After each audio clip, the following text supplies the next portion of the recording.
আসসালামু আলাইকুম। Honours first year 23-24 সিজনের প্রিয় ভাই ও বোনেরা, আশা করি আপনারা সবাই ভালো আছেন। আজকে আমি আপনাদের সাথে স্বাধীন বাংলাদেশের অভ্যুদয় ইতিহাস এর সাজেশনটি নিয়ে আলোচনা করতে যাচ্ছি।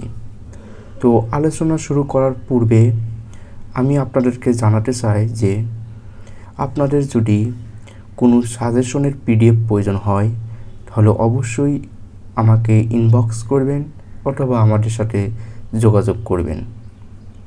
স্বাধীন বাংলাদেশের অভ্যুদয় ইতিহাস, আমি যে সাজেশনটি আপনাদের সাথে শেয়ার করতে যাচ্ছি, এই সাজেশন অনুসারে যদি আপনারা পড়েন তাহলে অবশ্যই এখান থেকে কমন পাবেন। তো এখানে আমি ক, খ, গ 3 বিভাগই আমি আপনাদের সাথে শেয়ার করব। তো ক বিভাগ, এই ক বিভাগ হলো ক বিভাগের যে বিগত 2018 সাল থেকে 2022 সাল পর্যন্ত যে প্রশ্নগুলো আছে, এই প্রশ্নগুলোর এ পার্টগুলো ভালোভাবে যদি পড়েন, মানে ক বিভাগে যদি ভালোভাবে প্রশ্নগুলো সলভ করে পড়তে পারেন তাহলে এখান থেকে আপনারা ক বিভাগের সবগুলো প্রশ্ন কমন পাবেন। এরপরে খ বিভাগ, খ বিভাগের আপনাদের অ্যান্সার করতে হবে 5টি প্রশ্ন।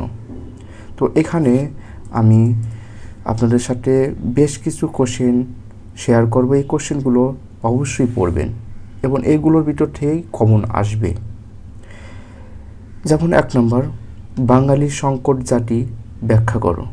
বাঙালি সংকট জাতি ব্যাখ্যা করো, প্রথম অধ্যায়ের এই কোশ্চেনটি ভেরি ইম্পর্টেন্ট, অবশ্যই এটি পড়বেন। এরপরে 2 নম্বর কোশ্চেন, পূর্ব ও পশ্চিম পাকিস্তানের মধ্যে অর্থনৈতিক বৈষম্য বিবরণ দাও, তৃতীয় অধ্যায় এটি। সংস্কৃতির সমন্বয় বাটিকা বলতে কি বোঝায়। এরপরে 1969 সালে গণ অভ্যুত্থানের লক্ষ্য ও উদ্দেশ্য কী ছিল, এটি 7ম অধ্যায়, এটাও অনেক ইম্পর্টেন্ট, এগুলো পড়ার চেষ্টা করবেন। এরপর আমাদের জাতীয় জীবনে ভাষা আন্দোলনের গুরুত্ব বর্ণনা করো। লাহোর প্রস্তাবের মূল প্রতিপাদ্য বিষয় কী ছিল, 2য় অধ্যায়। এরপর অখণ্ড বাংলা রাষ্ট্র গঠনের উদ্যোগ সম্পর্কে সংক্ষিপ্ত লেখো, 2য় অধ্যায়। যেখানে যে কোশ্চেনগুলোর সাথে 100% লেখা আছে, এই কোশ্চেনগুলো অবশ্যই পড়বেন, কারণ এগুলো 100% শিওর এগুলো আসবে, আশা করা যায়। তো এরপরে যুক্ত ফন্ট সম্পর্কে লেখো, 4র্থ অধ্যায়। মুক্তিযোদ্ধার স্বাধীন বাংলার বেতার কেন্দ্রের ভূমিকা সংক্ষেপে লেখো, 9ম অধ্যায়, এটি 100%। এরপরে যুক্ত ফন্ট গঠনের পটভূমি আলোচনা করো, 4র্থ অধ্যায়। মৌলিক গণতন্ত্রের প্রধান বৈশিষ্ট্য কী কী, 5ম অধ্যায়। এরপর আছে আগরতলা মামলার কারণ কী ছিল, এটি একটু দেখবেন। এই কোশ্চেনটি খুব একটা ইম্পর্টেন্ট না, তারপরে এটি একটি দেখে যাবেন, আসতে পারে। 1969 সালে গণ অভ্যুত্থানের গুরুত্ব সংক্ষেপে মূল্যায়ন করো, 7ম অধ্যায়, 100% শিওর। এরপর যে কোশ্চেনটি আছে, 1969 সালে নির্বাচনের ফলাফল লেখো। অপারেশন সার্চ লাইট কি, 9ম অধ্যায়। বাকশাল কি, 10ম অধ্যায়। 6 দফা আন্দোলন কেন বাঙালির ম্যাগনা কার্টা বলা হয়, 100% এবং এটি আসার মতন। মুজিবনগর সরকার সম্পর্কে লেখো, এটা অতটা ইম্পর্টেন্ট না। আগরতলা ষড়যন্ত্র মামলা সম্পর্কে লেখো, এই কোশ্চেনটাও খুব একটা ইম্পর্টেন্ট না, তবে 100% যেগুলো দেওয়া আছে এগুলো অবশ্যই পড়বেন, এগুলো থেকে 100% কমন আসবে ইনশাল্লাহ।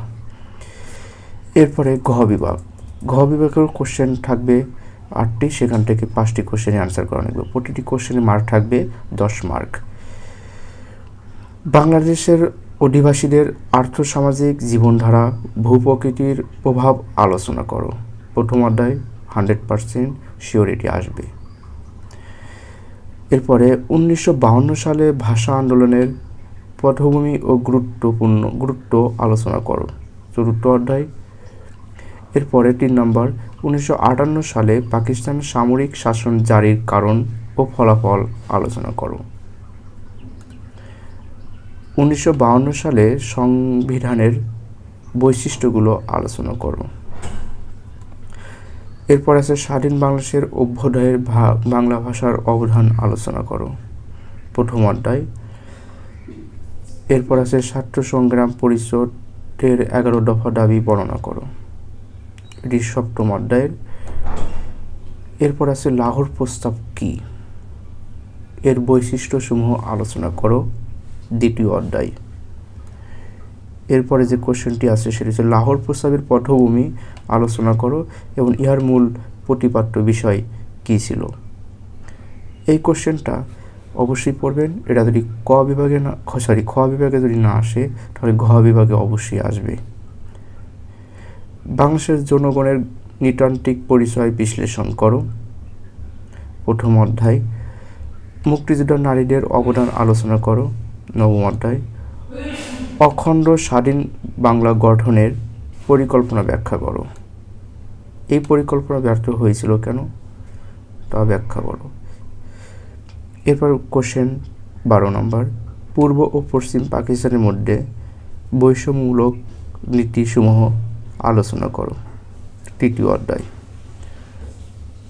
1954 সালে যুক্তফ্রন্ট গঠনের ভূমিকা আলোচনা করো ও এর ফলাফল কী হয়েছিল।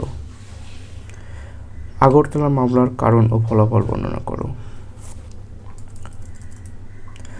এরপরে 1971 সালে মার্চের অসহায়ক আন্দোলনের বর্ণনা দাও, এটি 100%, 8ম অধ্যায়।